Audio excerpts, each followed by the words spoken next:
Hey there, yarn bestie. Jaya from Hobbii here, and you're listening to Skein and Tell, the podcast that unravels it all. Everything from cozy chaos to crafty world tours. Now, let me ask you something, okay?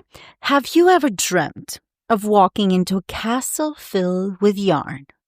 Or maybe wandering through a sheep show while eating an apple cider donut and wearing your latest handmade cardi? Or maybe shopping hand-dyed alpaca yarn under the Southern American sun. Well, buckle up, Bessie. Grab your project bag because today we are going global. This episode is your passport to the best yarn festivals and fiber events around the world, broken down by continent because, let's just make things easy to follow, okay? Whether you're plotting your next fiber-filled getaway or you're just maybe looking to add a little dream destination to your stash list, this one is definitely for you. So throw a skein in your carry-on and let's go yarn shopping around the world.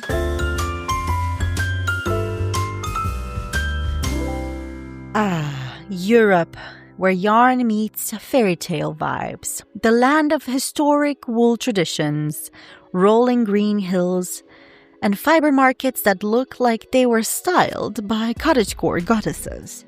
Now, our first stop in our yarn festival adventure is actually in Scotland, most specifically at the Edinburgh Yarn Festival.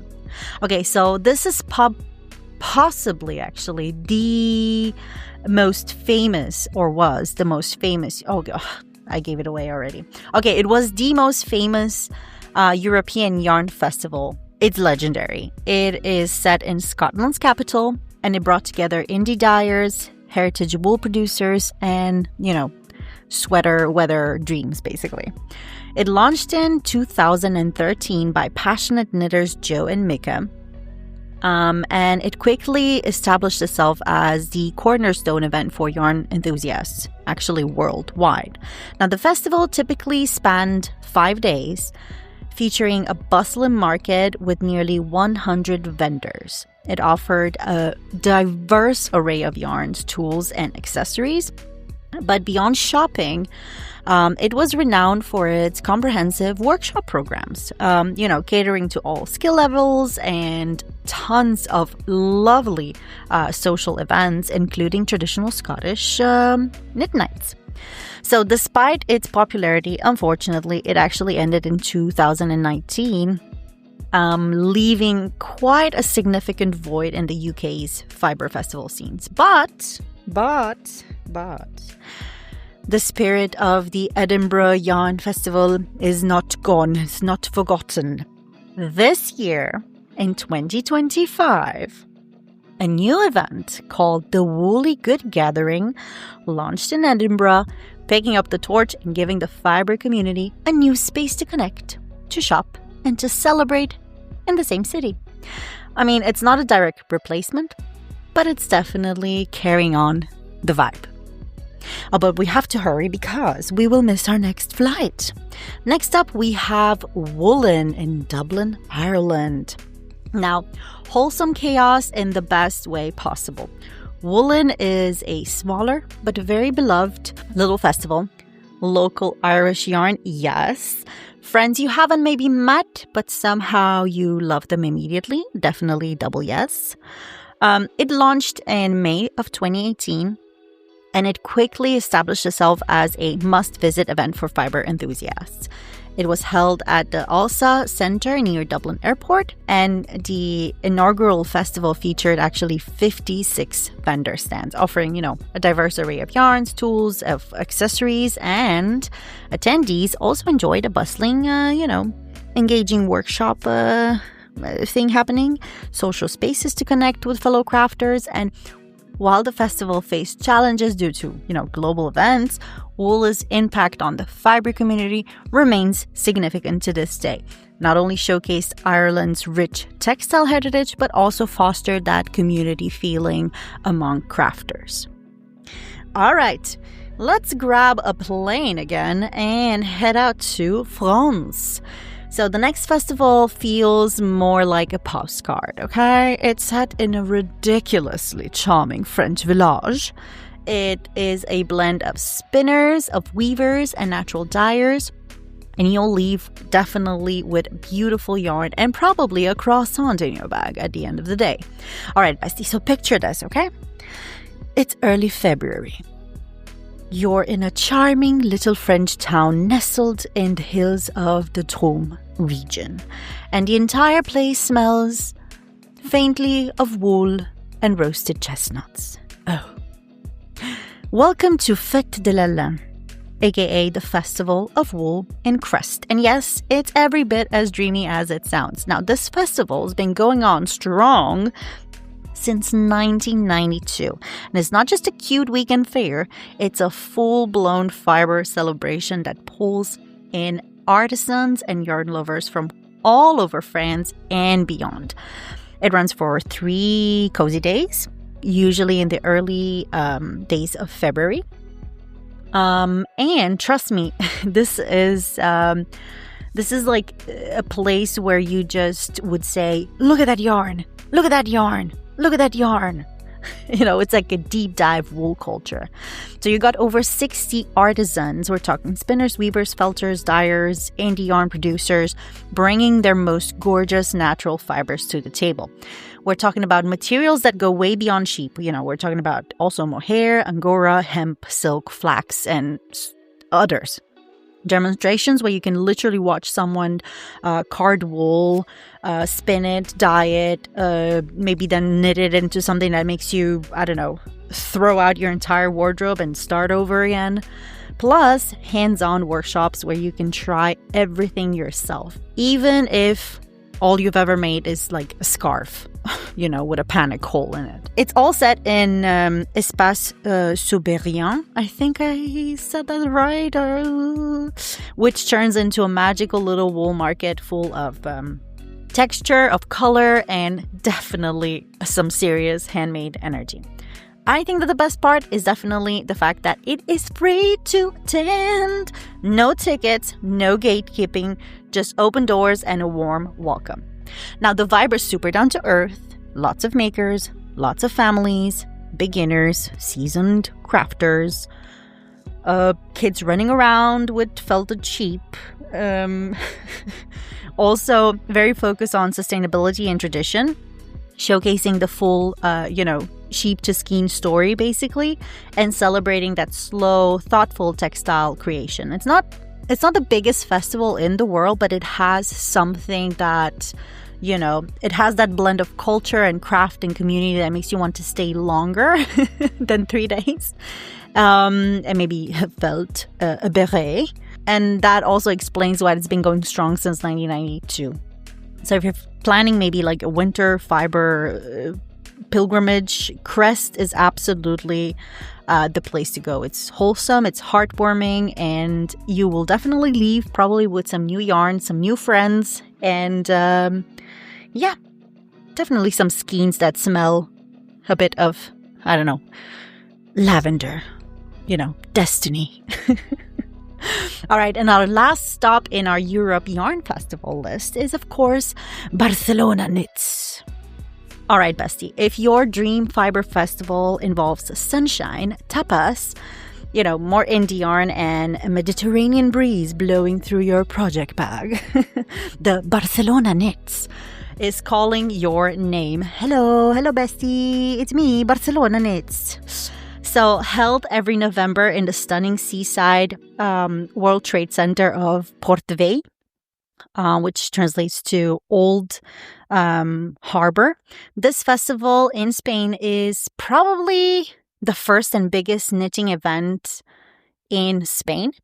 It feels kind of like the Coachella of yarn, but, you know, with more sensible clothing. And it was launched by 2 passionate local knitters who just wanted a space to celebrate all things fiber. And of course, it exploded into this amazing international hub of connection and creativity. So let me set the scene, okay? You walk into this gorgeous venue overlooking the water. And it is packed with color. dyers from all over Europe, Spanish wool producers with yarn so soft it makes you, question your stash.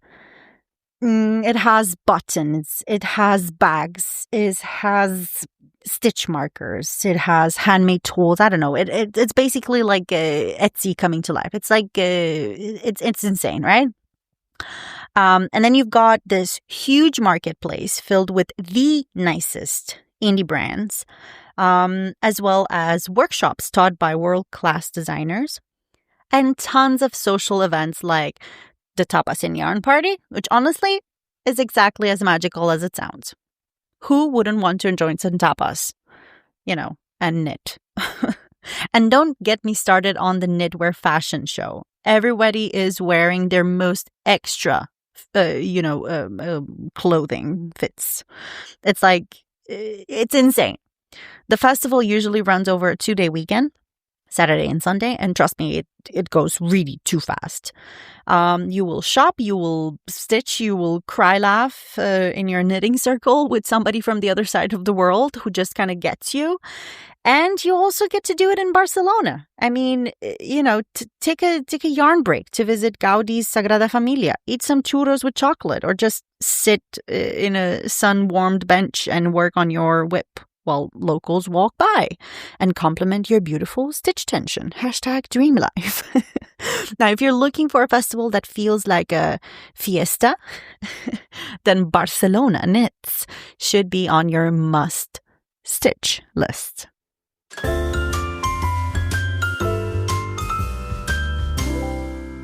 We interrupt this episode for a special segment that explores the history of yarn.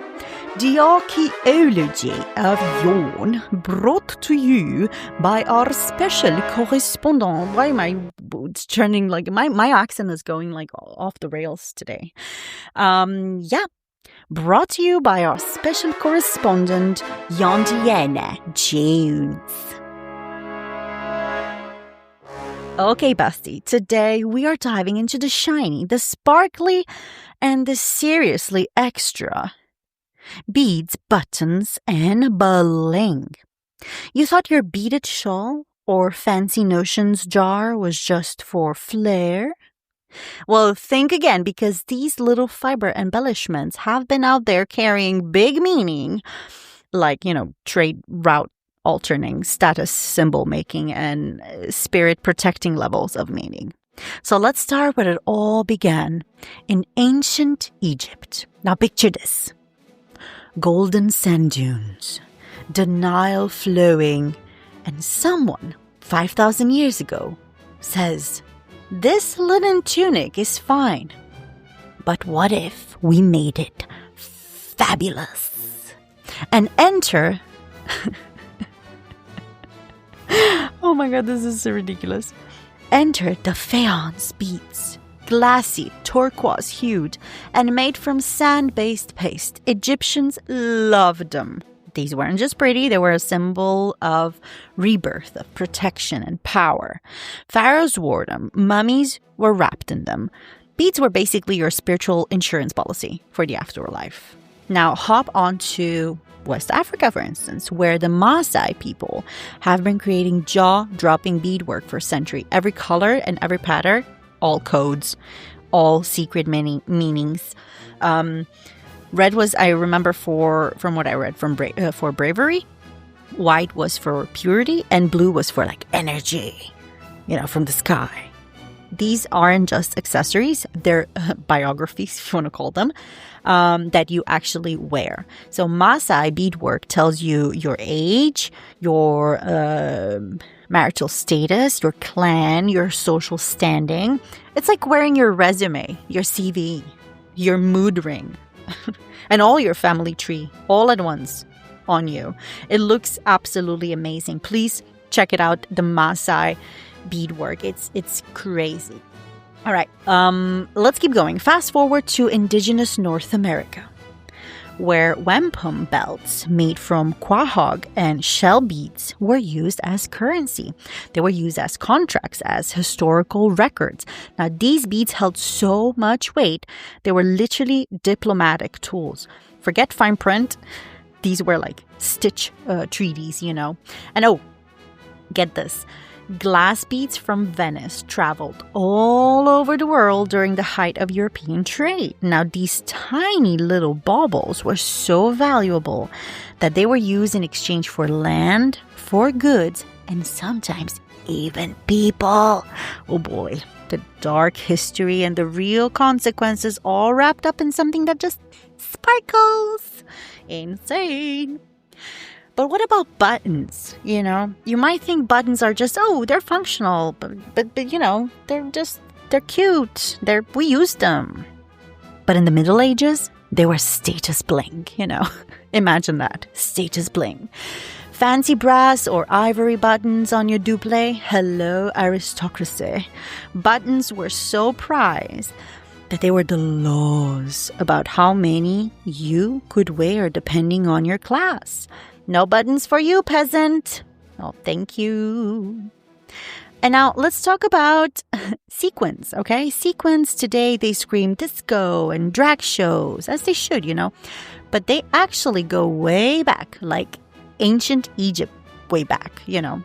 Archaeologists, like myself, found gold discs sewn onto garments in tombs, which actually were meant to symbolize that the person who was buried there had a lot of wealth and got divine protection. So the OG sparkle was some serious business back in the days. All right, now fast forward to the 20th century, and suddenly we got plastic sequins, metallic embroidery, you know, rhinestones turning up everywhere, from Hollywood glamour to runaway couture. And they're not just for show, okay? They're often used to honor heritage, to reclaim identity, or to even make a statement. Because whether it's a beaded necklace in a Zulu ceremony, or a jeweled sari in South Asia, or just a punk vest covered in enamel pins, it shows that it's the story your clothes tell about you before you even open your mouth, basically. It's embellishing identity, right? So next time you're stitching a little button, or threading a bead, or bedazzling your project with some sparkle, do remember that shiny little thing you're using, it has more than 5,000 years of drama, symbolism, and, pride behind it. And that, bestie, is the story of fiber bling.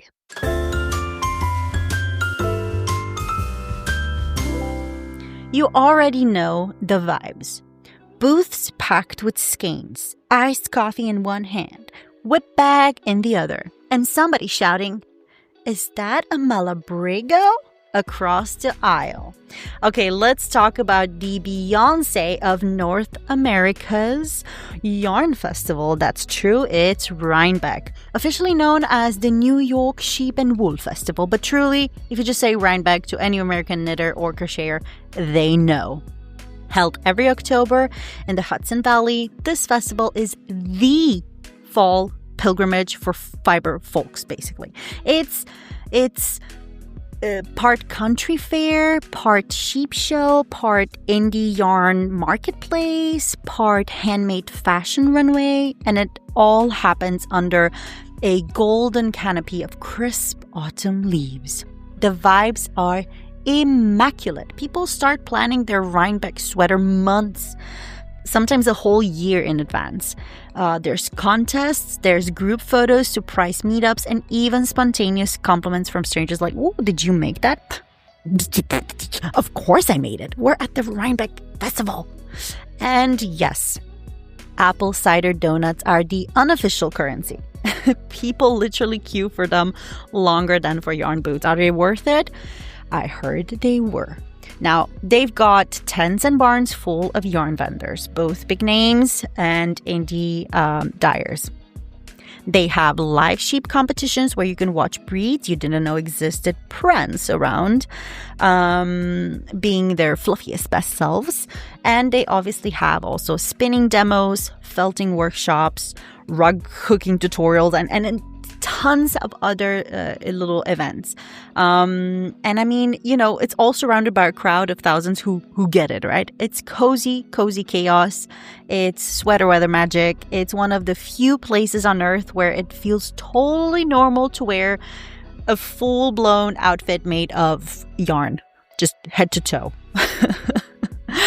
If Reinbeck isn't on your bucket list yet, go ahead and, put it on now. This is a must. This is a must. All right. But if by some reason you can't get to Rhinebeck, then there's some options out there that can replace it. There is also the Stitch events in various US cities. They're a little bit more clean, more classy, more, air-conditioned.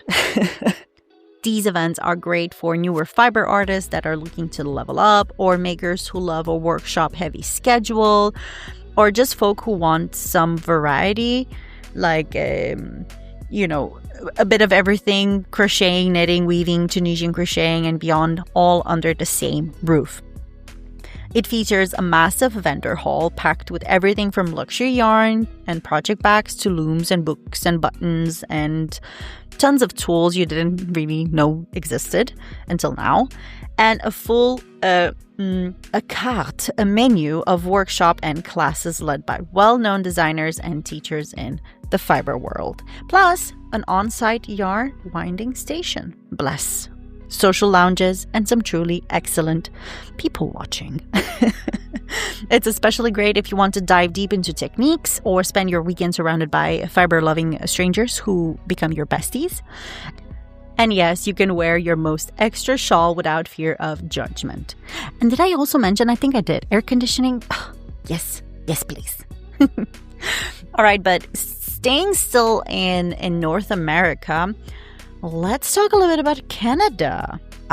Knit City. Now, Canada looked at the yarn world and said, well, we gotta do this also, But it has to be inclusive, and it has to be stylish, and it has to be super cozy, So they launched this awesome festival called Knit City. And Knit City, launched by the amazing folks at Knit Social. And it also expanded from Vancouver to Montreal, and it's become one of the most beloved yarn festivals in North America. The reason why this is actually quite special is because it has that community vibe, it has that welcoming feeling.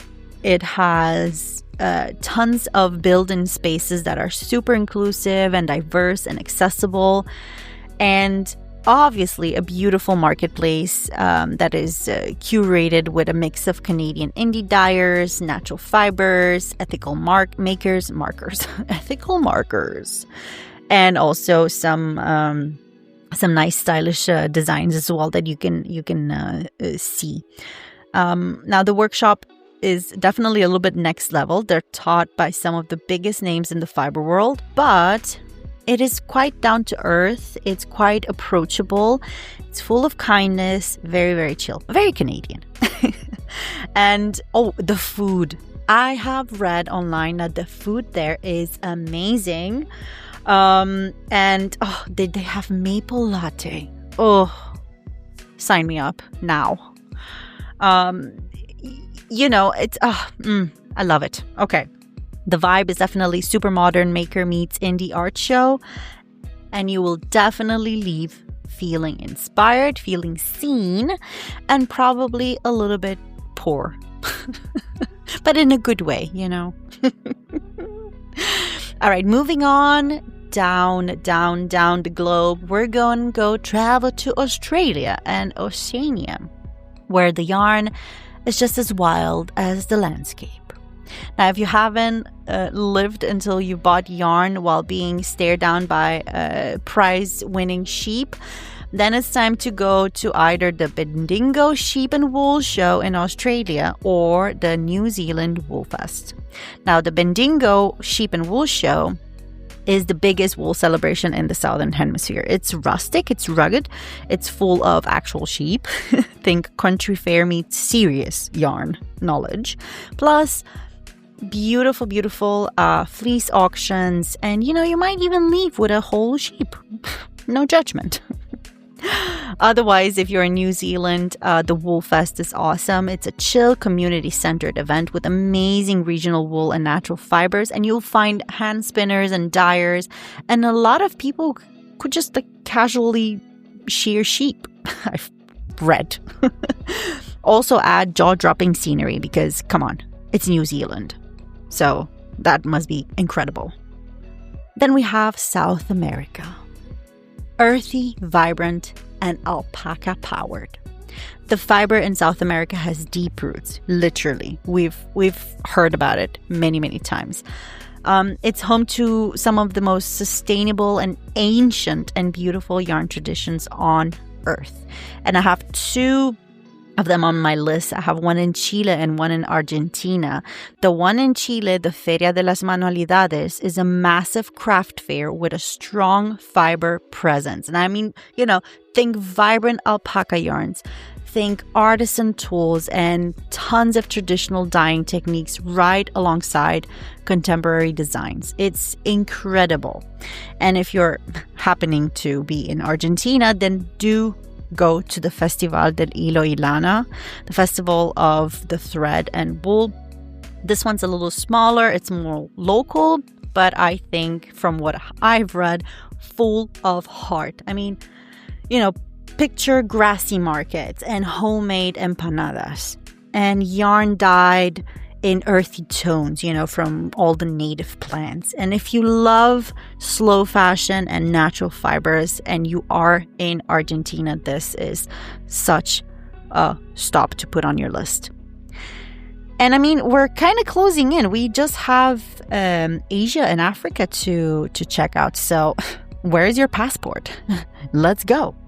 Now, Asia's yarn scene is kind of like a rich tapestry, It's woven from centuries of textile tradition and stitched up with cutting-edge design and innovation and some super adorable craft supplies. Whether it's, minimalistic Japanese design or more bold Korean aesthetics, or maybe even India's lush heritage of natural fiber arts. This is a part of the world that deserves a fiber experience like no other. So let's hop on a board and let's go to Japan. All right, so we're in Tokyo, okay? Konnichiwa. We are in Japan Yarn Festival. If there is a word for perfectly balanced between calm and chaos and very chic, the Yarn Japan Festival, or the Japan Yarn Festival, would be it. Now, this festival is held in Tokyo. This place is in Tokyo. Yes, it is. Turns out it is. So this festival is held in Tokyo, and it's a love letter to Japan's unique blend of precision and design and crafting soul. Now, these yarns are often naturally dyed, incredibly fine, and they come in tons of cute minimalistic packaging. And I'm already drooling slightly. Don't let the Zen aesthetic fool you, though. This festival is packed with a lot of creative energy, with workshops that dive deep into Japanese techniques like sashiko and amigurumi and lace knitting and traditional weaving. There's also local and international vendors offering tools, stationery and accessories. Who doesn't like herself a little stationery? I think that isn't that kind of tied together? Because I feel like everybody who is a little bit into knitting or crocheting also has a thing for stationery, or a thing for storage, like boxes, or a thing for packaging, like gift packaging, gift wrapping and stuff like that.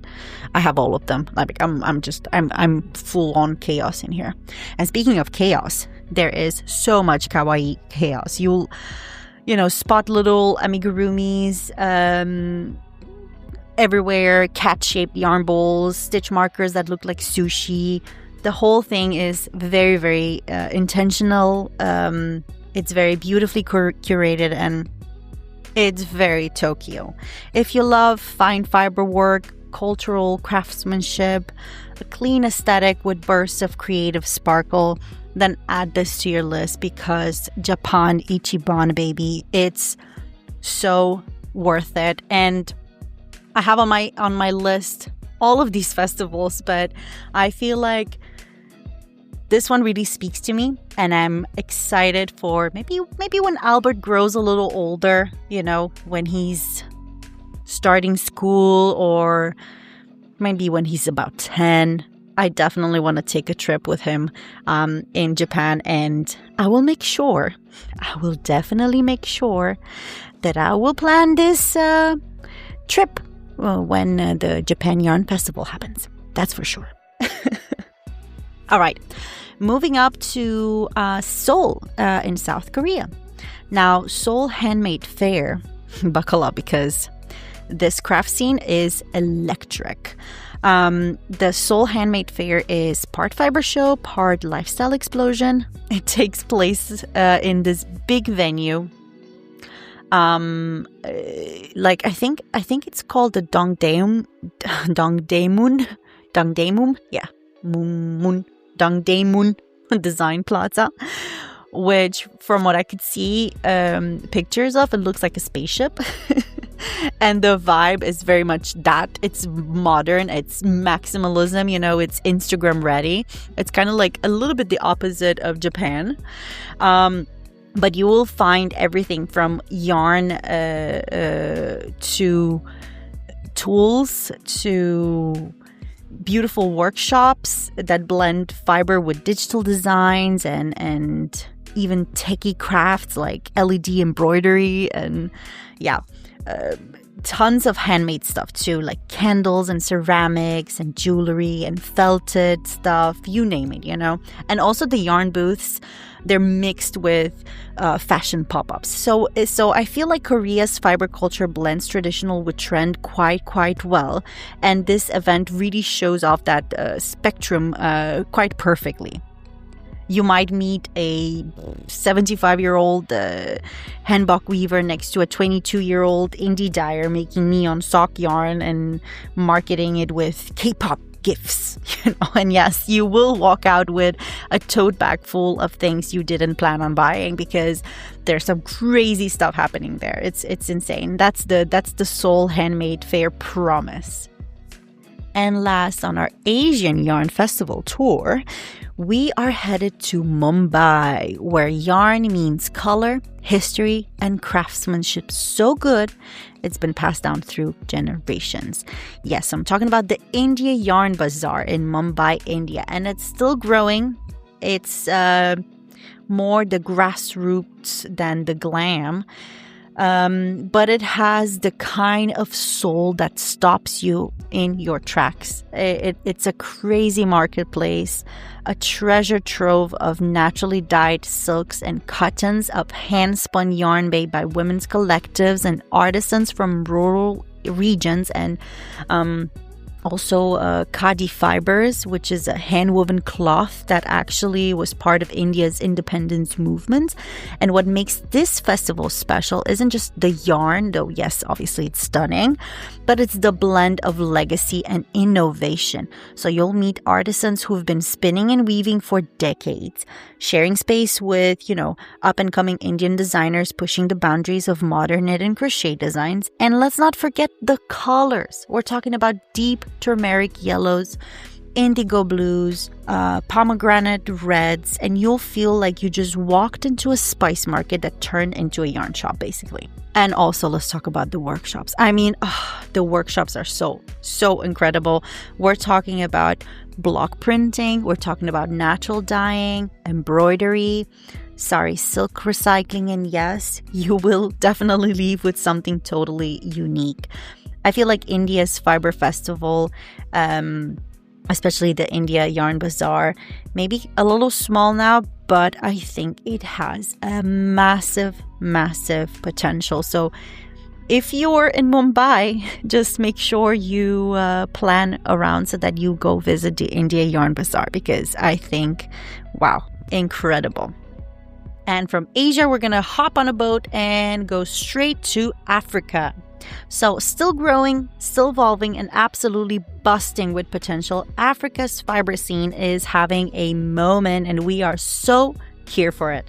From ancestral craft traditions to bold new indie brands, these festivals reflect a continent rich in skill, rich in story, and definitely rich in creativity. So let's meet the two emerging stars on our little fiber map.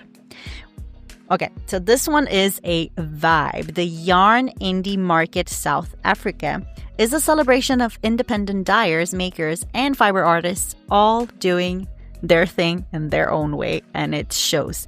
The Yarn Indie Market was born out of a desire to amplify Africa's fiber voices and give a spotlight to homegrown talent, and the result is a gorgeous mix of mohair, wool, cotton, plant-based blends sourced locally, stunning hand-dyed yarns in palettes that reflect the South African landscape, think earthy reds and coastal blues and rich greens, and a growing network of slow fashion champions focused on sustainability and intentional making. There's also a big focus on natural dyeing and hand-spun yarn and small batch processes. So when you buy from this market, you're not just getting, fiber, you're getting somebody's passion and heritage spun into a skein. The best part is not just a place to shop, it's once again a community building event. So makers swap stories and share techniques and support local artisans, and they also help bring visibility to a fiber culture that's often a little bit overlooked globally. So beautiful, bold, and just getting started, and we love it. The second cool emerging yarn festival happening in Africa right now is in Kenya. So let's head up to East Africa in Kenya, where the Nairobi Yarn Festival is planting roots and growing fast.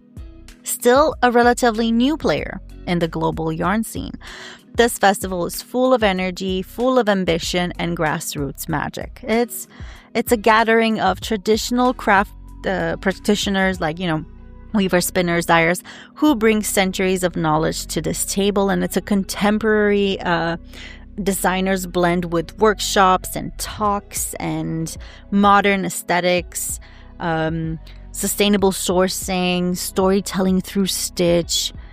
It's a beautiful example of what happens when local traditions meet a new wave of creatives who are hungry to craft and share and make space for African fiber arts in the world stage. And honestly, it is incredibly exciting to read about, and it's not just a craft fair. In this case, it's more like a movement. It's like a promise, a space where community and cultures are being spun into something very, very powerful. Now, these events may be emerging, but they are, I think, essential. They remind us that fiber arts are not just a trend, they're ancestral, they're resourceful, and they are a means to pass down stories through what we make. So whether it's a South African mohair magic or Nairobi's rising maker scene, one thing's clear: the yarn coming out of Africa, it is strong and soulful, and it's only just beginning to shine on the global stage. So bestie, what did we learn? The world is stuffed with yarn festivals. They're cozy and they're chaotic and inspiring and beautifully human, and they remind us that whether you're, on a Scottish hillside or in a Tokyo exhibition hall or maybe at your neighbor's market, fiber really, really connects us. And you don't need a passport to feel part of this global community. You just need a hook and a skein and a heart that says, let's just make something.